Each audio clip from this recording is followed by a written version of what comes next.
Number 3 فرمایا کہ اس سے مقصود دینی منفعت ہے۔ پھر فرمایا آگے جس کا ترجمہ ہے ایسا بیٹا عطا فرما جس سے میں بھی خوش ہوں اور تیرے جو ہے وہ بندے بھی خوش ہوں۔ تو اللہ تعالیٰ نے حضرت زکریا علیہ السلام کی دعا کو قبول فرمایا اور ان کو حضرت یحییٰ علیہ السلام جو ایک خود بڑے نیک، صالح اور زاہد اور عابد تھے اور جن کو اللہ تعالیٰ نے نبوت عطا کی، ان کی اللہ تعالیٰ نے ان کو خوشخبری سنائی۔ اب یہ تو ایک واقعہ عجیب تھا ہی کہ حضرت زکریا علیہ السلام 120 سال کی عمر، ضعیف بھی ہو چکے تھے، کمزور ہو چکے تھے، کمزور ہڈیاں تھیں، اور عورت بھی ان کی بوڑھی ہو چکی 98 سال کی عمر اور بانجھ بھی تھی، کہ یہ واقعہ عجیب تھا کہ اللہ تعالیٰ نے ان کو اس وقت میں ایک نیک اور صالح بیٹا عطا فرمایا۔ اس سے آگے اس سے بھی عجیب واقعہ ذکر کر دیا، وہ واقعہ کہ جس میں یہاں پہ تو پھر مرد اور عورت ہیں، وہاں پر مرد ہی نہیں ہے کہ حضرت عیسیٰ علیہ السلام کو صرف حضرت مریم علیہ السلام سے اپنے کن سے جو ہے وہ پیدا فرما دیا۔ تو اس سے آگے حضرت مریم علیہ السلام کا ذکر کیا اور اس کی مکمل تفصیل ہے، لیکن وقت کی کمی کے باعث اس کے چند نکات آپ کے ساتھ ذکر کر دوں گا واقعہ کے، کہ جس کے ذریعے آپ کو پورا کا پورا واقعہ انشاءاللہ العزیز سمجھ میں آ جائے گا۔ تو ان واقعات کو نمبر وار کے ساتھ آپ کے سامنے پڑھتا ہوں۔ نمبر 1، گھر والوں سے الگ ہو کر عبادت کے لیے حضرت مریم علیہ السلام بیت المقدس چلی گئیں۔ جبرائیل امین آئے اور گربان میں پھونک مارا، حمل ٹھہر گیا۔ غم، حزن اور کی شدت کی وجہ سے وہاں ان کے اوپر یہ ایسی کیفیت طاری ہوگی، اور پھر جب ولادت ہوئی اور بچے کو اٹھایا اور قوم میں آئی تو یہود کو منہ کھولنے کی، زبانیں کھولنے کی ان کو موقع مل گیا، اور جیسے ہماری کہاوت ہوتی ہے کہ جتنے منہ اتنی باتیں۔ تو وہاں پر جب لے کے آئی تو حضرت مریم علیہ السلام نے اللہ کے حکم سے بیٹے کی طرف اشارہ کیا جو گود میں بیٹا تھا۔ تو وہاں پر حضرت عیسیٰ علیہ السلام جو ہے وہ ماں کی گود کے اندر بول پڑے اور فرمایا کہ انی عبد اللہ، میں اللہ کا بندہ ہوں۔ اور پھر ساتھ ہی آگے فرمایا کہ اللہ تعالیٰ نے مجھے 6 انعامات کے ساتھ نوازا ہے،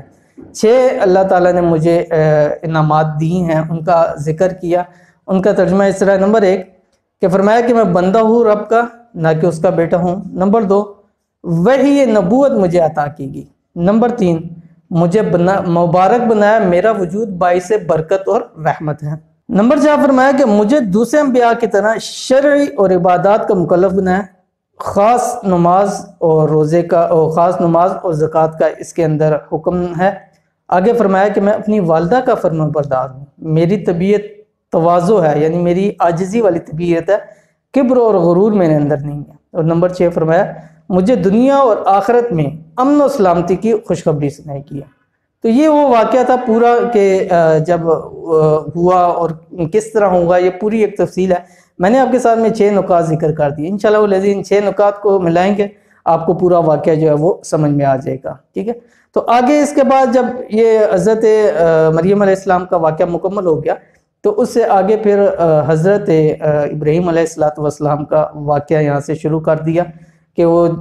حضرت ابراہیم علیہ السلام کا کہ انہوں نے جس جگہ آنکھ کھولی وہ شرک کے اندر تھے، اور یہاں تک کہ ان کا اپنا جو گھر تھا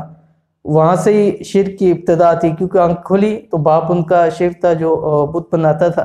اور اس کا نام تھا آزر۔ تو حضرت ابراہیم علیہ السلام نے پہلے ہی اپنے گھر سے جو ہے وہ شروع کی اور اپنے باپ کو اس چیز کی دعوت دی گھر کے اندر، اور باپ بجائے اس کے کہ اس کی بات کو مانتا غصے کے اندر آ گیا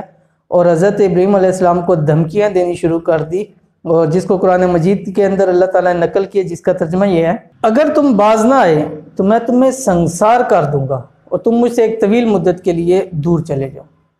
تو حضرت ابراہیم علیہ السلام اپنا علاقہ عراق چھوڑ کر شام کی طرف چلے گئے اور وہاں پہ جا کے آباد ہوئے۔ اب یہاں اپنا کنبہ، خاندان، سب کچھ گھر بار چھوڑا،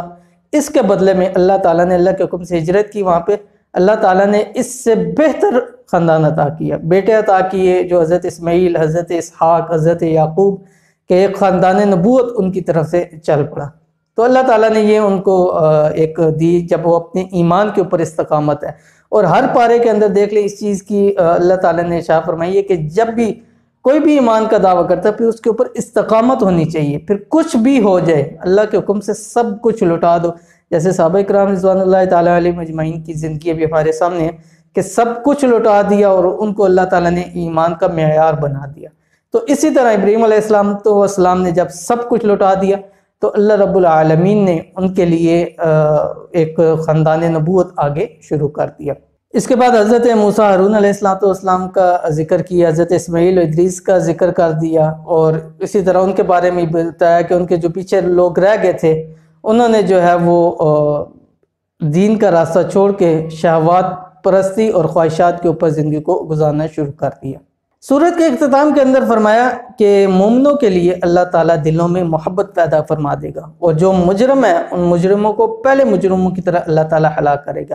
محبت کیسے پیدا فرما دے گا؟ جیسے کہ روایات کے اندر آتا ہے کہ آپ علیہ السلام نے فرمایا کہ جب اللہ تعالیٰ کسی بندے سے محبت کرتا ہے تو جبرائیل علیہ السلام کو بلواتے ہیں اور کہتے ہیں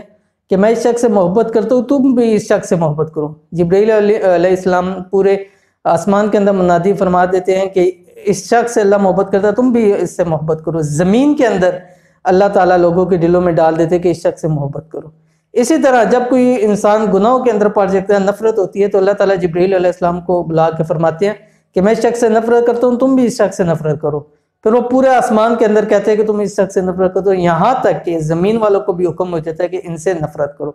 تو یہ اللہ تعالیٰ جب کوئی نیک بندہ ہوتا ہے، اللہ کی محبت ہوتی ہے، تو لوگوں کے دلوں میں اللہ تعالیٰ محبت پیدا کر دیتا ہے۔ اسی طرح ہم دیکھتے ہیں بہت سارے ایسے دنیا کے اندر اللہ والے ہوتے ہیں کہ لوگوں کی محبت اور دل ان کی طرف دوڑے چلے جاتے ہیں، ٹھیک ہے۔ تو یہی وجہ ہوتی ہے کہ اللہ تعالیٰ لوگوں کے دلوں میں ان کے لیے محبت پیدا فرما دیتے ہیں۔ اس سے آگے نئی سورت شروع ہوئی، سورت طٰہٰ۔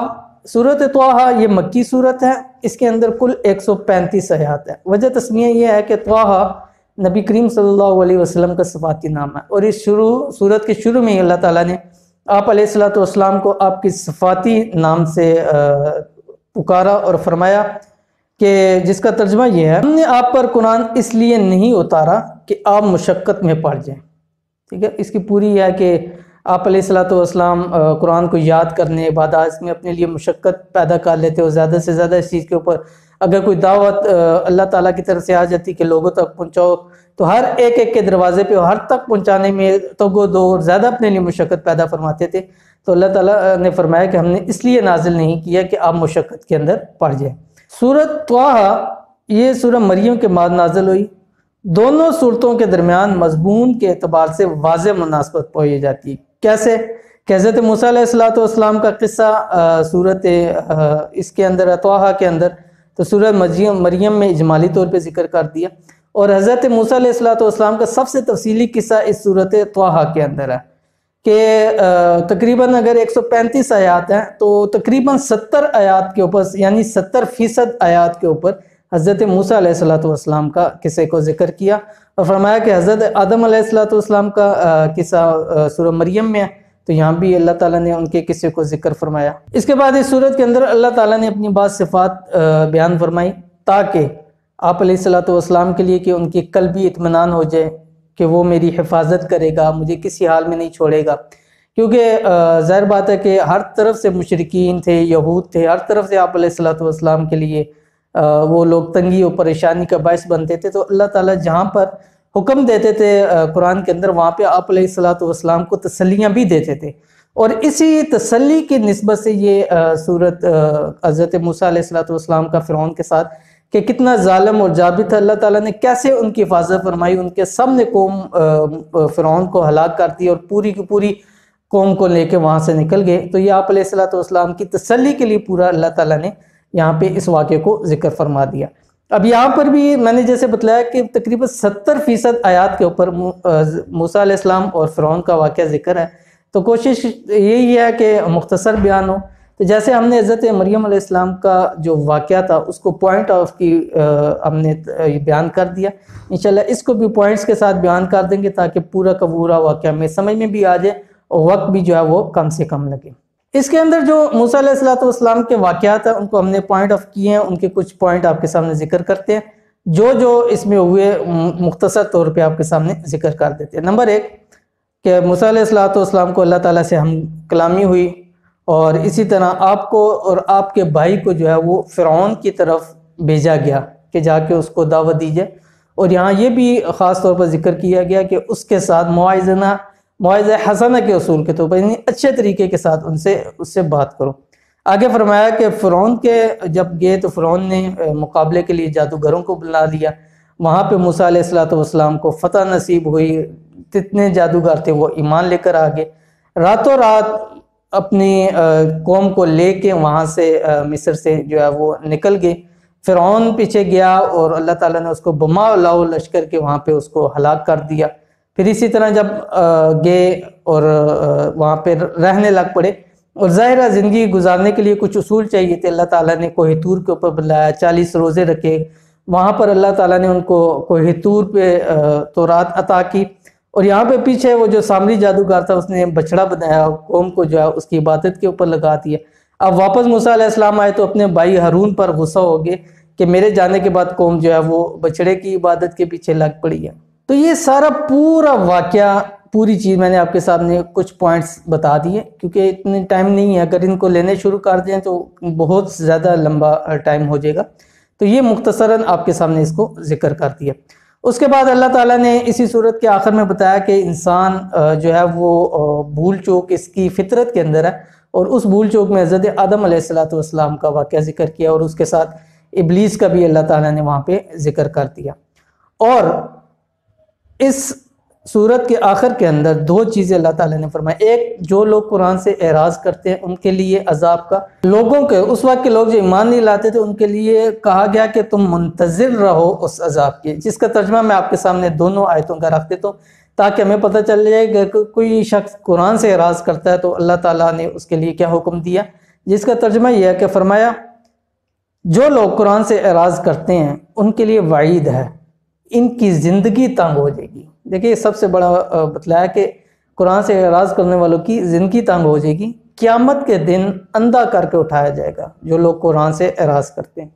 اور مشرکین جو نہیں ایمان لے کے آ رہے تھے ان کے بارے میں فرما دیا کیا کہ ان معاندین سے کہہ دیں کہ سب اعمال کے نتائج کے منتظر ہیں، بس تم بھی منتظر رہو، عنقریب تمہیں معلوم ہو جائے گا سیدھی راہ پر چلنے والے کون لوگ ہیں اور راہ پانے والے کون لوگ ہیں۔ اور انہی آیات کے اوپر یہ پارہ جو ہے 16واں مکمل ہوتا ہے۔ امید کرتے ہیں کہ آج کی ویڈیو بھی آپ کو پسند آئی ہوگی۔ اگر آپ ہمارے چینل پر نئے ہیں تو چینل کو سبسکرائب کر لیں، ساتھ بیل آئیکن کو بٹن کو دبا لیں تاکہ ہماری آنے والی تمام لیٹسٹ ویڈیوز آپ کو بر وقت مل سکے۔ انشاءاللہ العزیز ملتے ہیں پھر کسی ایسی نیکسٹ ویڈیو کے اندر، تب تک کے لیے اجازت دیجیے، اللہ حافظ۔ Thanks for watching. Don't forget to like, subscribe and share. مزید ویڈیو دیکھنے کے لیے ہمارا چینل سبسکرائب کریں، گھنٹی کا بٹن دبائیں اور نئی ویڈیو سے باخبر رہیں۔